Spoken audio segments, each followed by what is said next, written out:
네, 여러분 안녕하십니까? 자, 이번에는요, 우리 피단원 강의를 시작할까 합니다. 자, 우리 피단원은 감각계에 대한 내용입니다. 감각계. 자, 우리 감각계 내용이 우리 시험에 그렇게 많이 출제되지는 않죠. 많이 나오진 않는데 그래도 하나 정도가 나올 수가 있습니다. 자, 감각 우리 오감을 얘기하는 건데 그 오감 중에서 우리 시각이라고 하는 거 있죠. 이게 출제 거의 다 나옵니다. 그러니까 거의 뭐 감각계에서는 오감 중에 이 시각이 잘 나옵니다. 시각을 여러분이 잘 아실 필요가 이제 있고요. 그 다음 나머지가 청각, 미각, 후각 정도의 얘기인데 얘네들은 뭐 그렇게 잘 나오는 편은 아닙니다. 그래도 특징들 뭐 이런 것들은 우리가 좀 알 필요가 있다. 그 내용을 같이 이제 보도록 할게요. 자, 감각들 이제 보면요. 감각이라고 하는 것들은 전부 다 자극을 수용하는 그런 기관들이죠. 자극을 수용한다. 감각은 자극을 수용한다. 그럼 자극을 수용하게 되면 그 정보를 어떻게 합니까? 뇌로 보내죠. 뇌의 감각을 느낄 수 있는 그런 자리들이 이제 있습니다. 거기에 정보를 보내는 거예요. 우리는 거기까지의 경로를 한번 살펴볼까 하는 겁니다. 자, 우리 시각 어디서 정보를 합니까? 우리 눈에서 이제 알아채죠. 눈에 있는 정보가 뒤로 흘러가게 됩니다. 그러면 이제 거의 시상이라고 하는 장소를 거칩니다. 시상이라고 하는 장소를 거의 거칩니다. 시상, 감내 이제 일부입니다. 여기를 거치게 되면 시각계는 대뇌의 후두엽이라는 장소로 가게 되어 있죠. 그럼 이제 시각이라고 하는 것을 우리가 느낄 수 있습니다. 상을 알 수 있는 거죠. 우리 청각이라고 하는 것은 어떤 걸 느낍니까? 청각은 귀에서 정보가 들어오게 되어 있습니다. 어디 간다고요? 정보는 일단 시상을 거칩니다. 그럼 시상으로 간 정보는 우리 양쪽에 측두엽이라는 것이 있죠. 대뇌 피질에 측두엽이라는 것이 있는데 그곳에 가서 정보를 전달하게 되어 있습니다. 자, 그리고 우리 후각이라는 게 있죠. 후각이 있는데 후각은 약간 좀 독특해요. 냄새를 이제 맡게 되면요, 그 정보가 흘러가는데 시상 가지 않습니다. 그러니까 대뇌에 있는 후각 피질로 바로 가게 되어 있습니다. 그래서 얘는 시상을 거치지 않고 가는 그런 과정을 봤을 때 신경이 발달하면서 감각계가 발달하면서 만들어지는 그런 단계에서 만들어진 게 아니라 애초에 태초부터 갖고 있던 어떤 감각 정보가 아니냐 이렇게 지금 보고 있어요. 그러니까 아주 처음 초기의 생명체들이 후각이라는 것을 먼저 발달시키지 않았는가. 그래서 이제 어떠한 먹이라든지 이런 것들을 잘 먹는데 활용하지 않았을까. 이렇게 보고 있습니다. 그것이 지금도 남아있기 때문에 이제 시상이라는 걸 거치지 않는 거 아니냐. 뭐 이렇게 얘기를 합니다. 물론 이제 이거를 뭐 여러분들이 배울 리는 없겠지만 심화적으로 이제 얘기를 하면 그러니까 전공자들이 얘기하는 수준까지 가게 되면 사실은 시상도 약간 가긴 가요. 그런데 시험들은 이제 거치지 않는다라는 표현을 더 많이 씁니다. 자, 그리고 미각이라는 게 이제 남았습니다. 미각. 자, 미각도 혀에서 정보를 이제 받아들이죠. 그럼 그 정보가 역시 또 시상으로 갑니다. 그럼 시상의 정보를 받아들이게 되면 대뇌에 있는 미각 피질로 또 가게 되어 있죠. 자, 그렇게 시상이라는 걸 보통은 거쳐서 정보가 가게 되어 있는 겁니다. 자, 그때 시각이라고 하는 정보가 잘 읽히기 위해서는 그 시각의 정보를 크게 증폭시킬 필요가 있다 이렇게 볼 수 있거든요. 즉 감각이라고 하는 것들은 다 예민한 기관들입니다. 우리가 뭐 예민하다 이런 얘기 하잖아요. 작은 어떠한 자극이라는 것도 인지하고 반응할 수 있게 되는 거죠. 자, 시각이라고 하면 우리 빛이 태양으로부터 오잖아요. 그 빛의 입자를 우리가 광자라고 합니다. 광자. 이 광자라고 하는 것 하나에도 반응할 수 있을 정도로 상당히 민감하다, 예민하다라고 하는 것이 시각입니다. 그러면 광자 하나가 왔을 때 그것을 예민하게 받아들일 수 있는 그런 감각세포가 있습니다. 그 감각세포의 이름이 여기에 있는 간상세포, 원추세포라는 겁니다. 왜 두 개가 있느냐? 간상세포는 주로 밤에 작용하는 것이고요. 원추세포는 주로 낮에 작용하는 세포입니다. 누가 더 예민하고 민감할까요? 당연히 간상세포죠. 밤에는 빛이 별로 없는데도 불구하고 반응할 수 있습니다. 제가 방금 말씀드린 광자 하나에 반응하는 것은 간상세포입니다. 원추세포는 좀 더 빛의 양이 많을 때 반응할 수 있는 것들, 이런 것들이 원추세포죠. 자, 그래서 막대기 모양처럼 생긴 간상세포, 간상 막대기 모양이다라는 표현이죠. 그 안에 많은 수의 빛 입자를 인지할 수 있는 디스크라고 하는 동그란 부분 존재하고요. 거기에 로놉신이라고 하는 그 빛 입자를 인지할 수 있는 그런 단백질들이 있습니다. 반면에 원추세포라고 하는 것은 빛의 입자를 인지하긴 하는데 좀 더 센 빛을 인지한다, 이렇게 보시면 되겠습니다. 자, 그럼 이제 비슷합니다. 다 예민하기 때문에 무엇이 작동하기 위해서는 어떠한 신호를, 자극을 크게 증폭시켜야 될 민감한 그 세포들이 항상 존재를 해줘야 돼요. 우리 청각이라고 하는 것, 달팽이관 안에 털세포가 들어있습니다. 우리 음파라고 하죠. 소리는 음파입니다. 음파라고 하는 것은 떨림인데 그 떨림을 인지할 수 있는 털들이 나 있다. 털이 이렇게 흔들리는 거죠. 음파에 의해서. 그래서 그 음파에 의해서 떨리는 털이 흔들리는 정도를 가지고 우리는 이제 청각이라고 하는 것을 성립시킬 수가 있습니다. 자, 미각계와 후각계에는 각각 미세포와 후세포, 자, 오타를 대셔서 이분이 후세포, 파친 수체라고 하는 것은 압력을 인지할 수 있는 것이고요. 후각계에서는 후세포라고 하는 게 있습니다. 그 후세포에 의해서 우리가 그 냄새를 맡을 수 있게끔 되는 거죠. 자, 이렇게 해서 우리가 감각계에 대한 내용들 뭘 배울 거다라는 얘기를 했는데, 제가 감각수용미세포라고 하는 자극을 받아들일 때 민감하게 반응해서 그 정보를 받아들일 수 있는 세포에 대한 얘기를 해보았습니다.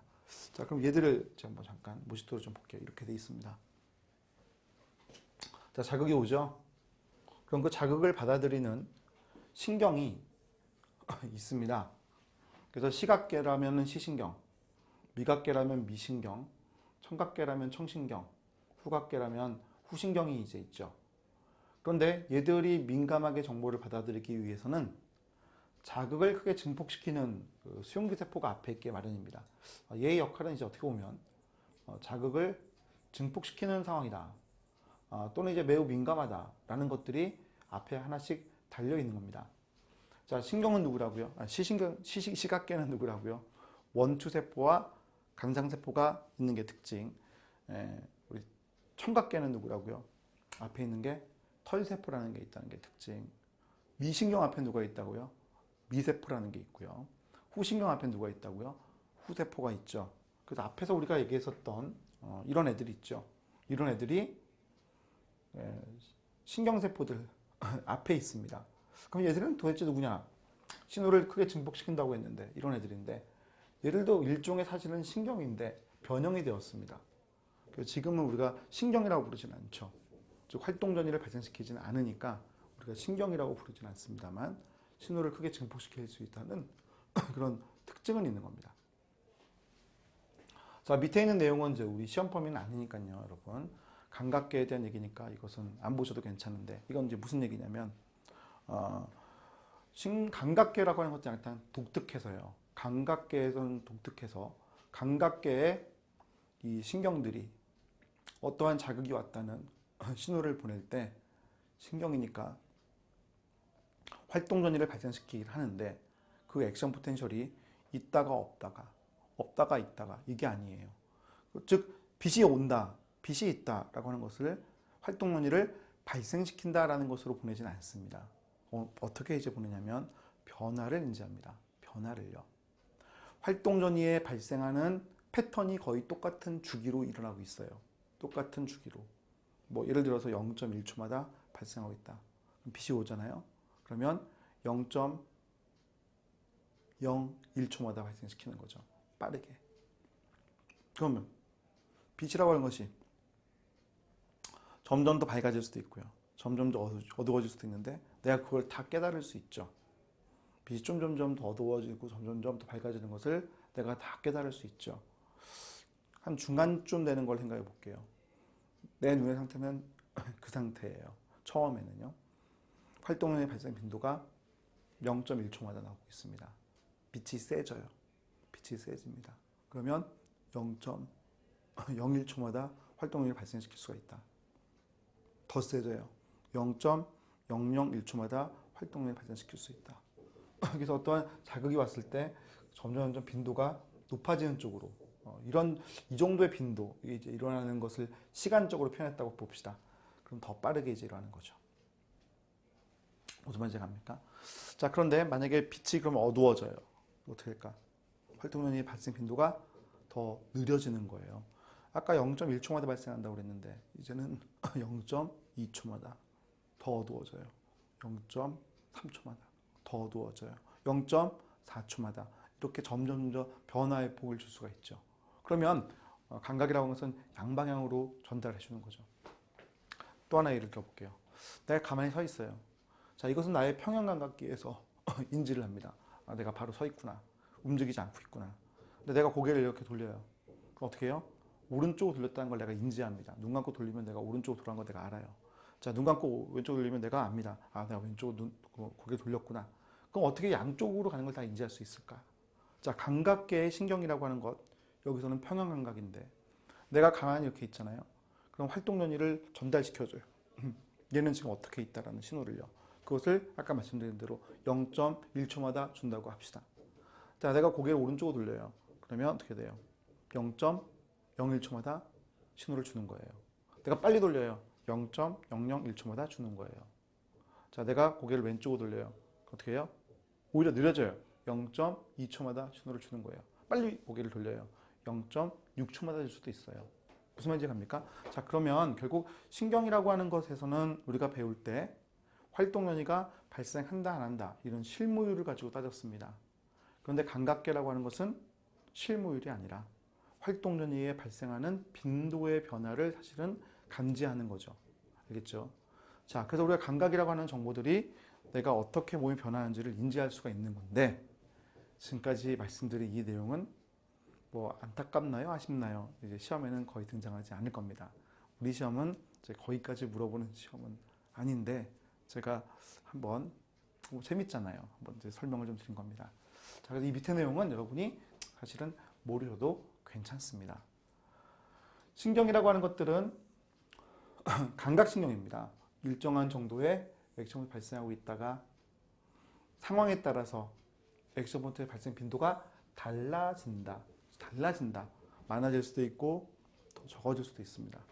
그걸 가지고 내가 감각이 양쪽 방향으로 작용할 수 있는 거다. 자, 이제 거두절미하고 우리는 시각계에 대한 얘기부터 하도록 할게요.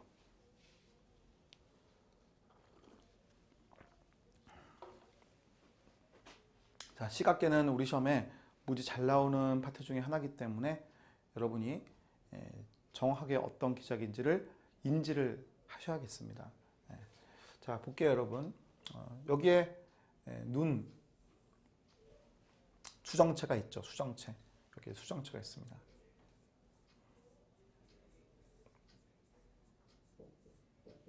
자, 이 수정체를 통해 가지고요. 빛이 들어옵니다. 빛이 들어오면은 뒷부분에 상이 맺히게 됩니다. 그 상이 맺히는 바로 이런 부분을 우리가 망막이라고 하죠. 망막.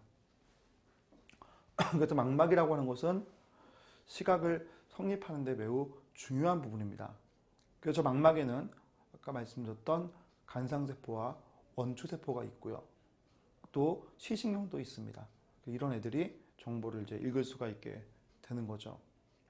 자, 그 망막의 부분을 이렇게 나눴습니다. 하나는 중심오목, 하나는 주변부. 자, 중심오목에는 원초세포가 존재를 많이 하고 있습니다. 그리고 원초세포는 중심오목 외에는 존재하지 않습니다. 반면에 주변부에는 간상세포만 있습니다. 즉 원초세포는 없습니다. 관상세포는 중심오목에는 없습니다. 주변부에만 있죠. 자, 그래서 여러분 군대 갔다 오신 분들이 이거 많이들 들어보셨을 거예요. 우리가 사주경계한다는 얘기를 하거든요. 경비를 쓸 때, 보초를 쓸 때 사주경계한다는 얘기를 해요. 밤에 경계를 쓸 때에는 내가 앞을 직시해서 보면은 그 사물이 안 보이게 됩니다. 어느 순간. 왜요? 밤에는 간상세포가 작용을 해야 되는데 앞에 있는 그 사물을 이렇게 쭉 이렇게 쳐다보고 있으면 사라져 버려요. 왜요? 거기에는 간상세포가 없거든요. 그래서 약간 옆으로 이렇게 고개를 돌리듯이 눈동자를 돌리면서 저 부분을 봐야 돼요. 이렇게 돌리면서요. 그죠? 그러면 상이 맺힐 수가 있습니다. 왜요? 상이 수정체를 통해서 이러한 망막 지역에 맺히게 되니까 그런 거죠. 이런 식으로요. 그래서 그 눈의 안구의 뒤쪽에 중심 오목 부분은 원추세포가 있고 그 주변으로는 간상세포가 있기 때문에 우리가 밤에 사주경계할 때에는 주변시를 활용한다. 주변시 이런 걸 얘기하죠. 하지만 낮에는 어떤 사물을 보기 위해서는 이렇게 딱 직진 방향으로 봤을 때, 사물을 직지해서 봤을 때 뚜렷하게 상이 사실은 보입니다. 왜요? 거기에는 원추세포가 있기 때문이죠. 자, 그러면 여기에 그 원추세포와 간상세포가 있다고 그랬는데 그 정보를 받아들이면 그것이 시상 쪽으로 가고 시상 거쳐서 후적 간다고 그랬잖아요. 그러면 그 갈 때 이 길이, 이 시신경이 지나가는 이 길이 있습니다. 이 길이 시신경이 지나가는 길이에요. 그럼 그 부분에는 시신경이 지나기 때문에 감각세포가 없습니다. 감각세포가 없으니까 어떤 사물을 못 보는 거죠. 그걸 우리가 맹점이라고 합니다. 그럼 우리 눈에 여러분 맹점이 있어요. 맹점이 있으면 보이지 않는 거예요. 그런데 내가 앞을 이렇게 보고 있으면, 이렇게 보고 있으면 안 보이는 거 없는데 다 보이는데 왜 안 보이지? 왜 안 보인다는 얘기를 하지? 이유는 뭡니까? 우리 시각계가요. 정보를 처리하면서 안 보이는 부분을 주변과 비슷한 걸로 메꿔버립니다. 놀랍게도요. 그래서 내가 맹점이라고 하는 것이 있고 그 맹점은 사실은 사물을 볼 수 없는데 그 지역이 안 보이는 거죠. 이걸 우리가 테스트할 수도 있거든요. 점을 여러분 적당한 크기로 찍고요. 한 10cm 정도 떨어진 정도의 적당한 크기로 찍고 한쪽 눈을만 이렇게 딱 뜬 상태에서요. 약간 이제 거리를 적절하게 맞추시면 돼요. 그럼 적절하게 맞추는데 눈으로는 항상 이 한쪽만 바라보는 거예요. 한쪽만. 알겠죠? 그러면 어떻게 돼요? 이 점이 사라집니다. 어느 순간. 바로 그 자리가 맹점이 있는 그 자리이죠. 테스트 해보면 되게 재밌을 거예요. 자, 그래서 이런 맹점이라고 하는 것이 존재를 하고 있다라는 걸 좀 기억을 해 놓읍시다. 자, 그러면 이제 좀 멋있는 그림을 한번 볼게요, 여러분. 자, 보시면은 여기 수정체가 보이시고요. 수정체 쪽으로 빛이 들어오는 이 구멍을 우리가 동공이라고 합니다. 동공. 동공 많이 들어보셨죠? 동공. 그 동공이라는 것 주변에 이렇게 근육이 있는데 이걸 우리가 홍채라고 합니다. 홍채. 홍채도 들어보셨습니까? 그럼 동공의 크기를 조절해 가지고요. 빛이 없는 어두운 환경 속에서는 동공의 크기가 커지죠. 빛을 많이 받을 수 있게끔 도와주는 거예요. 낮에는 이제 동공의 크기가 작아지죠. 빛을 비추면 동공의 크기가 작아지고 빛을 거두면 동공의 크기가 커지게끔 우리가 홍채 이 부분 조절을 해가지고 이 부분에 조절을 하죠. 그럼 수정체라는 게 이제 있고요. 그 수정체를 통과해서 그대로 뒤로 상이 맺히면 이 지역이 뭡니까? 중심 오목이라는 게 있죠. 바로 여기다 표시했죠. 중심 오목 지역. 그럼 나머지 부분은 뭡니까? 주변부 지역이죠. 망막이라고 하는 지역이 있죠. 자, 그리고 여기 보시면 시신경이 지나가는 통로라고 되어 있지 않습니까? 이 지역이 바로 뭐예요? 맹점이죠. 맹점. 중심 오목의 오른쪽 부분에 왼쪽 부분에 맹점이 있는 모습. 자, 이거 확대한 그림이에요. 뭐가 있습니까, 여러분? 막대기 모양, 이게 막대기 모양이에요. 원추 모양, 이게 원추 모양이에요. 그래서 원추세포라는 것과 간상세포가 있습니다. 이게 막 좀 섞어서 그려놨는데 사실은 이제 원추세포가 저 중심 오목 자리에 다 있어야 되고 그 다음 이 간상세포라고 하는 것들이 주변부 지역 쪽에 많이 있어야 되는 거죠. 그럼 빛을 이제 받아들이면 빛은 이제 이런 방향으로 이렇게 들어올 거예요. 그죠? 빛은 이렇게 들어오지만 빛을 인지할 수 있는 것은 이런 세포가 아니에요, 여러분. 바로 얘들이 빛을 인지하는 세포들이죠. 그럼 빛을 인지하면 얘들이 신호를 뒤로 보내서 정보가 이렇게 흘러 들어가야 되어 있습니다. 그럼 시신경에 따라서 정보는 시상으로 가게 되어 있는 거죠. 이거 보고 많이들 착각하세요. 어떻게 착각하냐면 빛이 이렇게 들어오는 상황이기 때문에 시신경이 먼저 만나잖아요. 그럼 시신경이 반응하지 않아요 이러더라고요. 근데 시신경은 시각을 인지하는 것이긴 하지만 빛을 인지하는 건 아니에요. 빛은 누가 인지해요? 얘들 간장세포와 원주세포가 인지하게 되어 있습니다. 빛을 인지할 수 있는 시스템이 여기에 있죠. 여기에 있는 게 아니에요. 빛이라는 그 전자기파에 반응해서 간장세포, 원주세포가 신경전달물질을 내놓으면 그 신경전달물질이 전달되어서 이 시신경이 작동하게끔 되어 있는 그런 원리죠, 여러분. 자, 그 사이에 쌍극세포라는 것도 있어서 신호를 전달할 수가 있다는 것에 좀 추가적인 내용이 있긴 있습니다. 근데 우리 시험은 거기까지 가지는 보통 않습니다. 순서 정도만 알아놓으십시오. 광수용기세포에 해당하는 원추세포와 간장세포가 있고요. 자, 그 다음 이 신경세포라고 하는 것들이 그 뒤에 있는데 빛이 들어오는 방향 쪽에 있습니다. 그래서 먼저 쌍극세포라는 것이 존재하고 그 다음 시신경세포라는 것이 존재해서 신호가 가게 되어 있다는 거죠. 자, 그럼 간장세포에 대한 얘기를 먼저 한번 해볼게요, 여러분. 간장세포. 간장세포는 디스크에 로놉신이라고 하는 것들이 들어있습니다. 자, 로놉신 기억하셔야 되고요. 자, 옵신과 시스네틴 기억하셔야 되고요. 자, 로놉신은 옵신과 시스네틴으로 이루어져 있습니다. 그때 옵신이라는 단백질은 어느 파장에 빛을 흡수할 수 있는 데 도와주는 거고요. 시스네티날은 빛을 흡수하는 역할을 합니다. 그러니까 빛의 흡수는 시스네티날. 그때 어느 빛을 흡수할 수 있어? 라는 것은 옵신. 좀 말이 어렵습니까? 그러니까 빛을 어느 걸 흡수할 수 있느냐? 이건 옵신이 정해주고요. 그 빛을 흡수하는 것은 시스네티날. 비슷하게 들어있는 게 누구냐면 원추세포입니다. 원추세포는 세 종류의 노옵신이 있습니다. 즉, 세 종류의 원추세포가 있습니다. 원추세포가 세 종류. 그래서 청색빛을 인지할 수 있는 청원추세포와 녹색빛을 인지할 수 있는 녹원추세포와 적색빛을 인지할 수 있는 적원추세포 세 가지의 종류가 있습니다. 그 세 종류의 원추세포에는 각각 로놉신이 들어 있습니다. 그 로놉신은 옵신, 여기서 이제 포톱신이라는 말을 적었는데 보통 이제 추체 옵신이라는 표현을 쓰기도 하거든요. 간체 옵신, 추체 옵신. 요즘은 옵신이라는 표현을 그대로 씁니다. 얘가 어느 빛을 흡수할 수 있는지 정해줍니다. 청색이냐, 녹색이냐, 적색이냐. 그럼 빛 에너지를 흡수하는 것은 역시 시스네티날입니다. 그래서 얘하고요 비슷하죠. 근데 어느 빛을 흡수하는지가 약간 다르고요.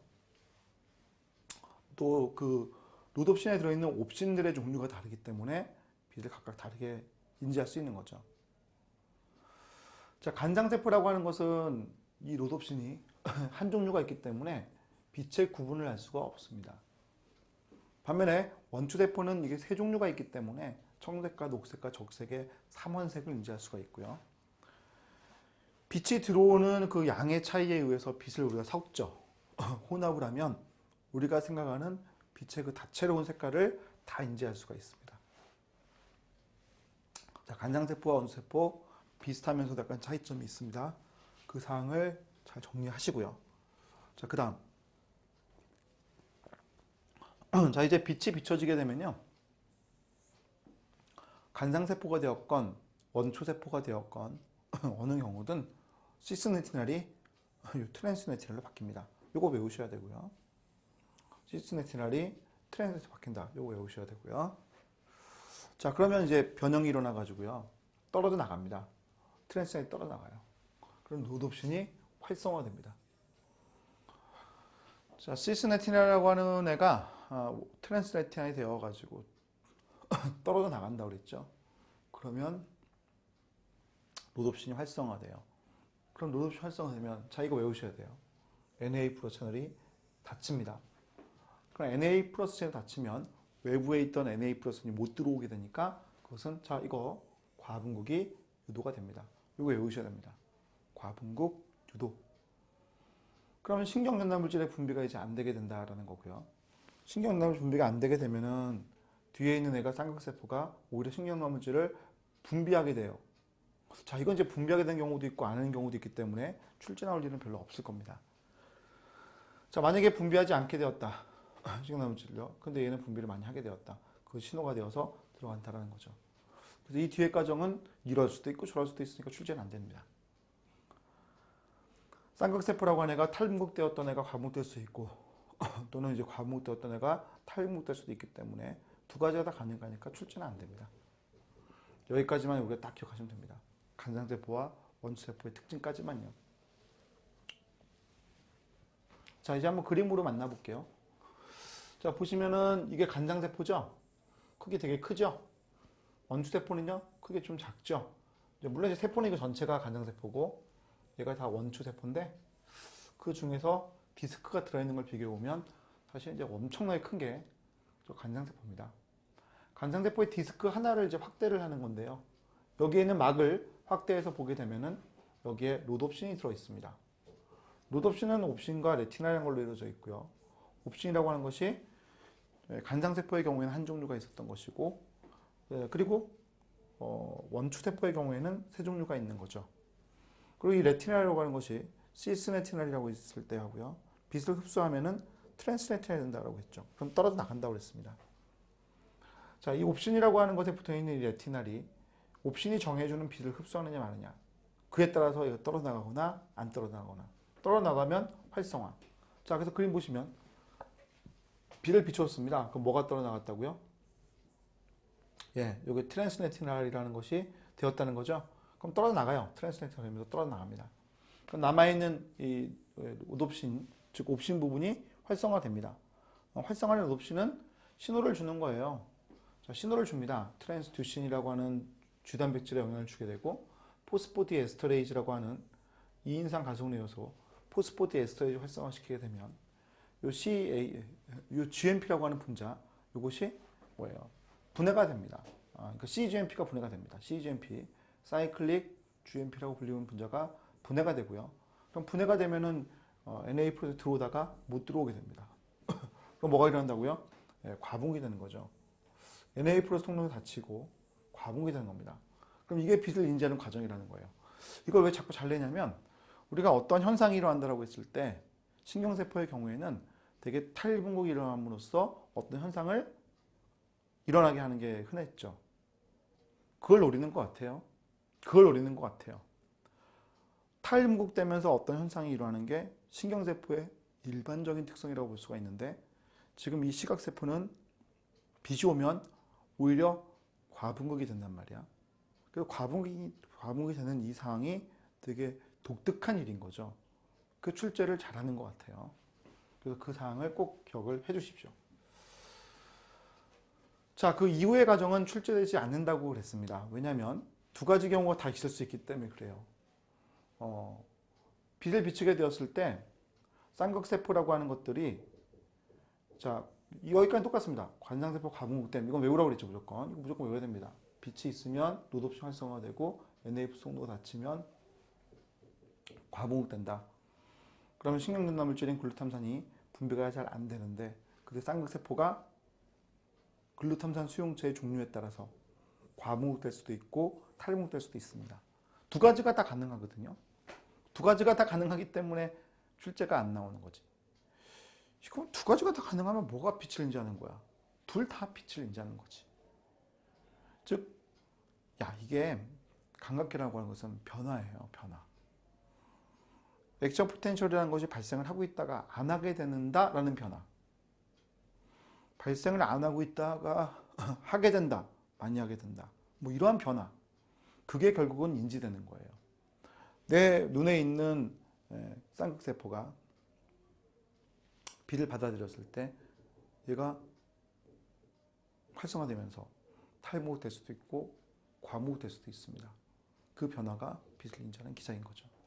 자, 그 이후의 과정은 이제 좀 복잡한 과정이 더 이어지기 때문에 사실 우리 시험에는 등장하지 않습니다. 여기까지만 딱 기억하십시오. 여기까지만. 간장세포가 빛을 받으면 과분극된다. 신경전달물질의 분비, 그리고 여기서 글루탐산이죠. 글루탐산의 분비는 일어나지 않는다. 여기까지 딱 기억하시면 됩니다. 자, 그 다음 이제 시각계의 경로. 자, 요거는 여러분 그림 보면서 우리가 좀 이해를 하시면 되겠습니다.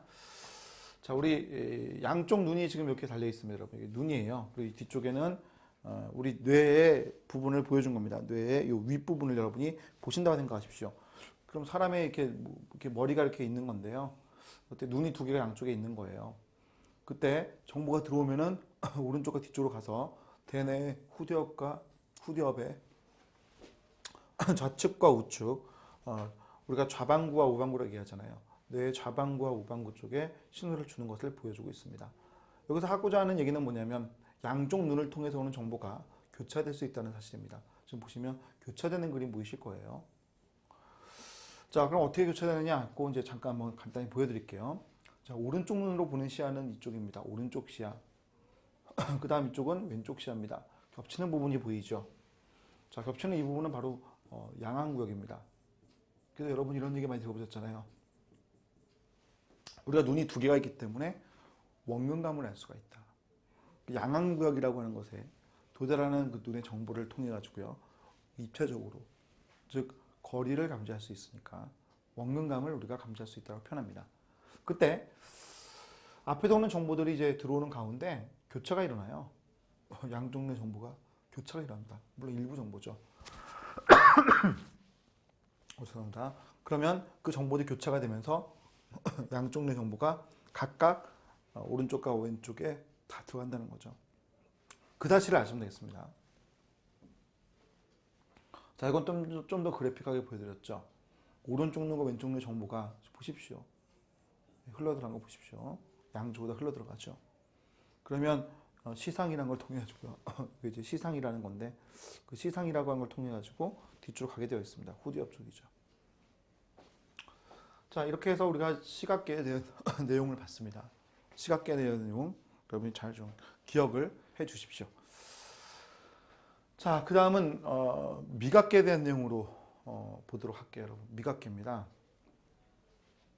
자, 미각계. 자, 미각계는 미신경이라는 게 있을 겁니다. 보시면 미신경. 미신경 앞에 뭐가 있습니까? 미세포가 있죠. 미세포. 저 왜 있습니까? 정보를 받아들이는 과정에도 필요하니까. 즉 민감하게 받아들여야 되기 때문에 미세포가 앞에 항상 있습니다. 그럼 미세포는 그럼 몇 종류가 있을까요? 미세포는 몇 종류가 있을까요? 그럼 우리가 맛이 몇 가지가 있죠? 총 5가지가 있죠, 여러분. 짠맛, 신맛, 단맛, 쓴맛, 우마미 맛. 이렇게 있습니다. 이렇게요. 이렇게 있습니다. 자, 그래서 짠맛, 신맛, 단맛, 쓴맛, 우마미 맛. 우마미 맛, 여러분, 감칠맛. 한글로 하면 감칠맛 있죠. 이렇게가 맛의 종류죠. 그럼 미세포는 5종류가 있는 거예요. 그래서 이 앞에 있는 이 세포가, 이 미세포가 예를 들어서 짠맛을 인지할 수 있는, 즉 소금, NaCl, 요거 인지할 수 있는 미세포다라고 했습니다. 그러면 그 뒤에는 미신경이 짠맛 인지하는 미신경이 있는 거예요. 그 정보가 오게 되면 그 정보가 들어가는 거거든요. 자, 다른 거 한번 해볼게요.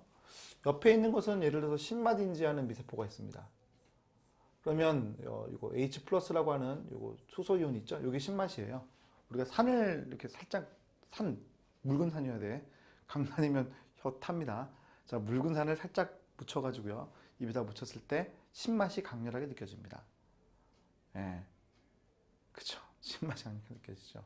우리 귤도 시죠? 거기 산성물질이 있기 때문에 그렇습니다. 자, H+라고 하는 것이 이제 왔죠.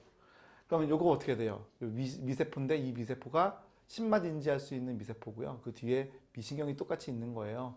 이 미신경은 신맛 인지할 수 있는 미신경입니다. 자, 그래서 우리 혀에는 이 미뢰라고 하는 것들이 잔뜩 들어있어요. 그 미뢰에는 다양한 종류의 미세포들이 들어있습니다. 몇 종류? 5종류. 그러면 그 5종류의 미세포 뒤에 누가 있어요? 미신경이 있는 거죠. 미신경이 신호를 보내는 겁니다. 자, 작은 자극도 반응할 수 있는 게 역시 또 특징이죠. 자, 대표적인 거를 한번 보게 되면, 자, 미세포 한 종류의 수용체를 가지고 있다. 여기서는 Na+이온 들어간 걸 봤을 때 이거 짠맛이죠, 여러분. 짠맛. 그 짠맛이에요. 이 내용은 짠맛 내용이거든요. 그럼 짠맛이라고 하는 것이 인지가 되는 모습이에요.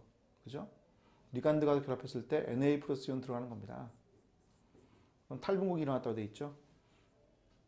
전하분의 칼슘 채널이 열리면서 신경내 물질을 분비하고 짠맛 느끼는 미신경 통해서 신호를 보내는 거죠. 야, 짠 거 들어왔어 라는 거죠. 자, 미세포에서 방출되는 신경 전달 물질은 특정한 미신경에 준다. 짠맛 미세포, 짠맛 미신경, 맛의 종류를 인지할 수가 있죠.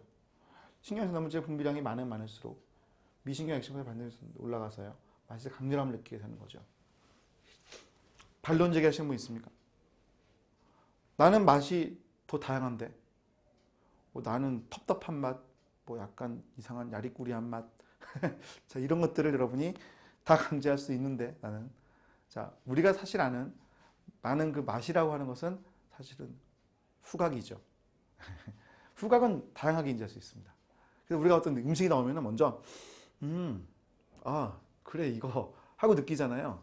그리고 더 예민하게 사실은 알 수가 있습니다. 이게 맛있을지 맛없을지 사실은 후각이죠. 우리가 맛이라고 사실 느꼈던 것은 사실은 후각이었습니다. 구수한데 이런 거 다 후각입니다. 사실 우리 혀에서 느끼는 맛은 5가지 맛에 불과합니다. 그것의 차이만 아실 뿐이에요. 후각이 우리가 더 정확하게 냄새를 구분할 수 있는 거죠. 그럼 사람은 후각계를 통해 가지고 몇 종류의 냄새나 구분할 수 있을까? 사람은 한 3,000에서 4,000가지, 개는 한 10,000가지 이 정도 구분한다고 합니다. 그러니까 우리의 그 후각계가 훨씬 더 어떻게 보면 정밀한 거죠.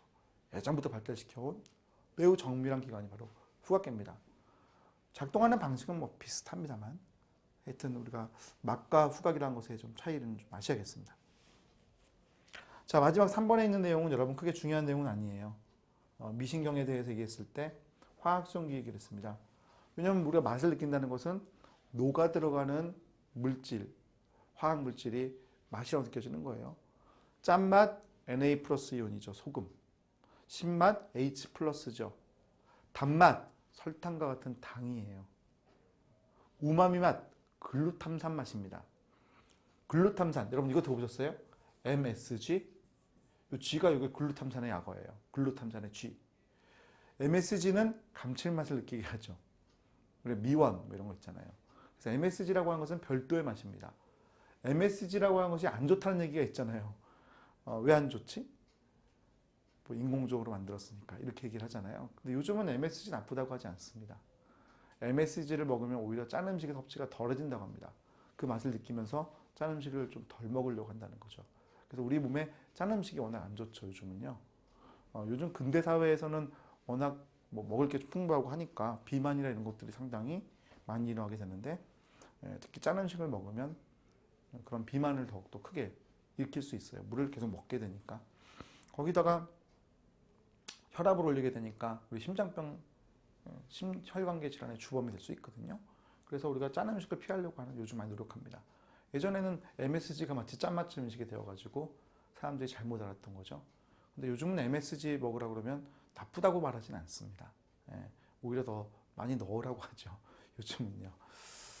자, 다음 얘기를 해볼게요. 자, 여기 보십시오. 자, 여기 혀 보이시고요. 여기 이제 확대를 한 그림입니다. 또 확대를 했죠. 이게 뭡니까? 미유래라는 겁니다. 이게 미유래라는 거예요. 이게 미유래입니다.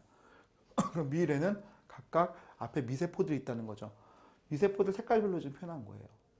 5가지의 맛을 인지할 수 있는 미세포들이 하나의 미유래 안에 많이 들어 있습니다. 우리가 혀를 얘기했을 때 이 혀 앞부분은 단맛 느끼는 부분이다라는 얘기를 어렸을 때 많이 들어봤을 수 있어요.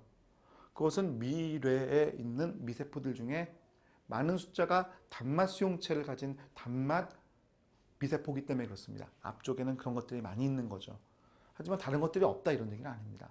앞에다가 여러분 약 떨어뜨리면 씁니다. 당연합니다. 자, 그리고 각각의 미신경들이 뒤에 있기 때문에 신호가 이제 뒤쪽 전달되어서 우리가 맛이라는 것을 인지할 수가 있는 거죠. 자, 이번에 후각계를 얘기할게요.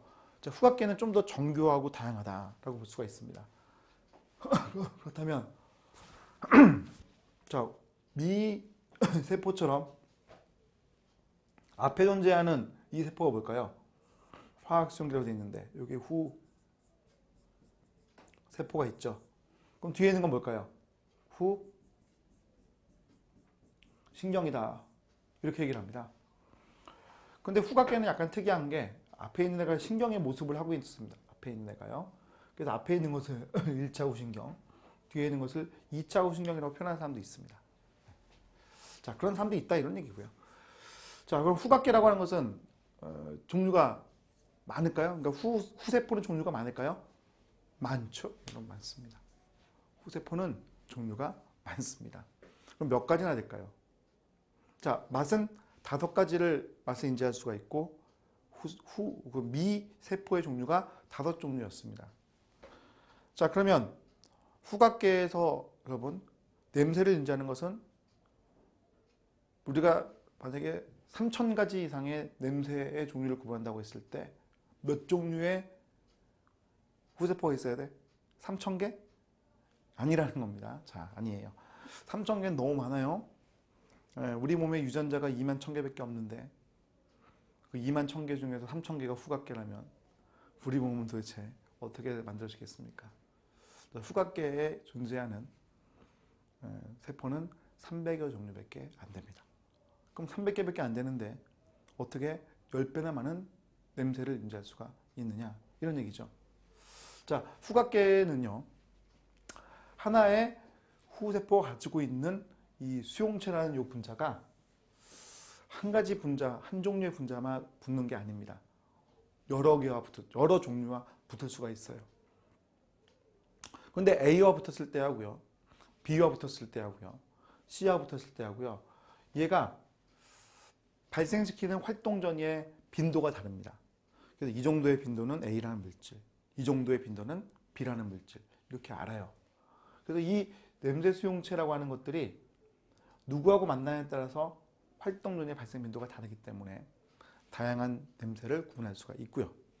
또 하나는 정보가 결국은 이제 합쳐지거든요. 후각 필 쪽으로요. 그 조합을 가지고 합니다. 조합을 통해서 냄새를 구분하는 겁니다.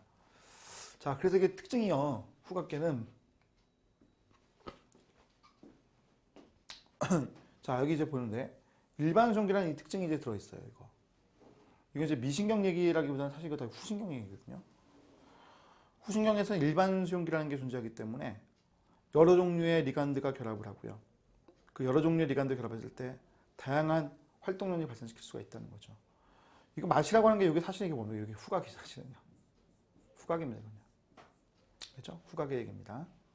그래서 이 내용은 미신경이라고 보지 마시고 후각이라고 보시면 되겠습니다. 자, 조금 고쳐드렸으니까 그 고친 내용으로 여러분 참고하시고요. 자, 이제 마지막으로 여러분 청각에 대한 얘기를 하도록 할게요, 여러분. 자, 이제부터는 청각에 대한 얘기를 하도록 하겠습니다.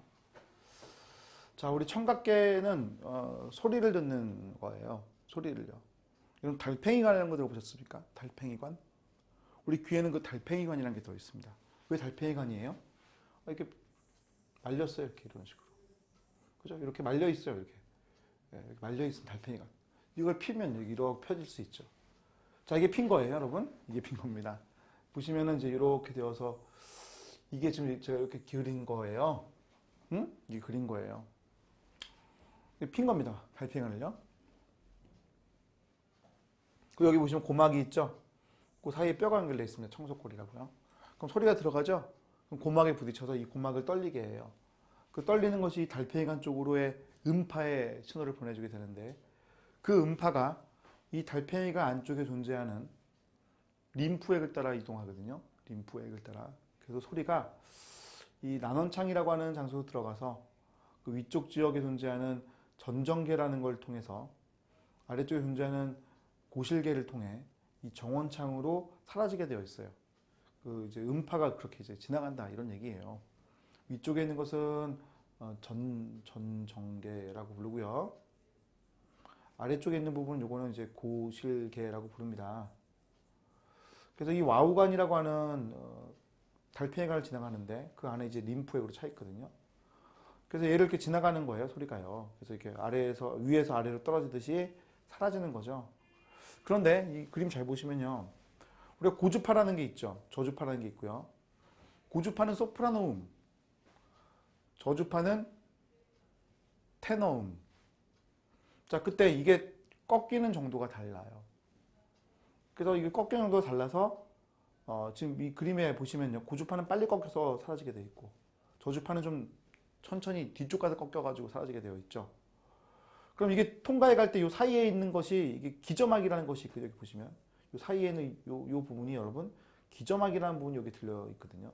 넓게 이제 그려놓은 거죠. 그 기저막에 떨림이 생겨요. 떨림. 그러니까 이제 우리가 음파를 보내면 이게 부르르 떠는 거라고 생각하시면 되거든요. 부르르 떤다라고 생각하시면 돼요. 자, 그러면 여러분 우리나라가 낳은 세계적인 성악가 그 조수미 씨 있죠. 그 조수미 씨가 만약에 노래를 부르는데 소리를 이렇게 높게 이제 부르시고 있단 말이에요. 응? 고음으로. 그랬을 때 그 고음이 고음이지만 여러분 작은 소리로 할 수도 있고, 그지? 소프라노 음이지만 매우 그걸 큰 게 낼 수도 있잖아요.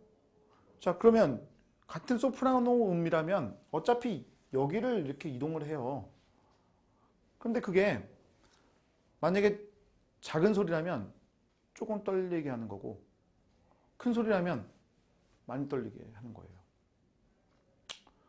자, 이번엔 파바로티라는 분 있죠. 그분 예전에 이제 살아가실 때 이제 짱이었던 분이죠. 노래 잘하신 분인데 그 테너로서 이제 거의 독보적인 분이셨단 말이에요.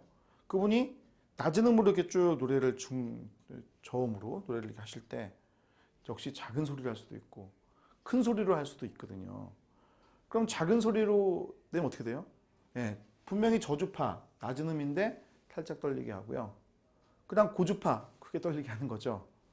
그러면 그 각각의 그 기저막들 아래에는 이 털세포들이 들어있어요. 이게 세포인데 털 나 있는 거예요. 이렇게 세포인데 털 나 있는 거예요. 그럼 이게 이쪽이 흔들리게 털이 알겠지? 이게 흔들리니까. 그러면 작은 소리라면 이게 살짝 흔들리는데 큰 소리면 이게 막 이렇게 흔들리거든. 그러니까 내가 지금 조수미 씨가 노래를 이렇게 부르시면 어느 쪽 털세포가 떨려요? 이쪽 털세포가 떨리는 거고요. 그때 조수미 씨가 큰 소리로 이렇게 그 소프라노를 내시면은 이쪽에 털이 막 장난 아니게 이렇게 흔들리겠죠. 자, 그것을 내가 인지하는 거예요. 뒤에 청신경이 그걸 받아들이고 있다는 거죠. 그 정보를요. 마찬가지 파바로티라는 분이 저음으로 까시면서 작은 음과 큰 음을 내실 수 있잖아요. 그때는 이제 이쪽 털이 반응을 해가지고요. 우리가 정보를 받아들일 수 있게끔 되는 거라는 거죠. 감잡겠어요? 네, 이 그림을 여러분이 잘 이해하시면 좋을 것 같아요. 자, 그래서 소리에 인지하는 거 보세요. 고막의 떨림이 청석골을 따라서 난원창을 따라서 림프에게 진동을 전달하게 되는데 여기에 제가 전정계라는 게 있다고 그랬고 그리고 고실계, 죄송합니다. 고실계라는 게 있다고 그랬죠. 근데 이 사이에 뭐가 있었어요? 이 사이에 이 기저막이라는 게 있었기 때문에 기저막의 떨림을 털세포가 인지를 하는 거예요. 그렇죠? 정원창에서는 이제 소리는 다 사라지게 되어 있고요.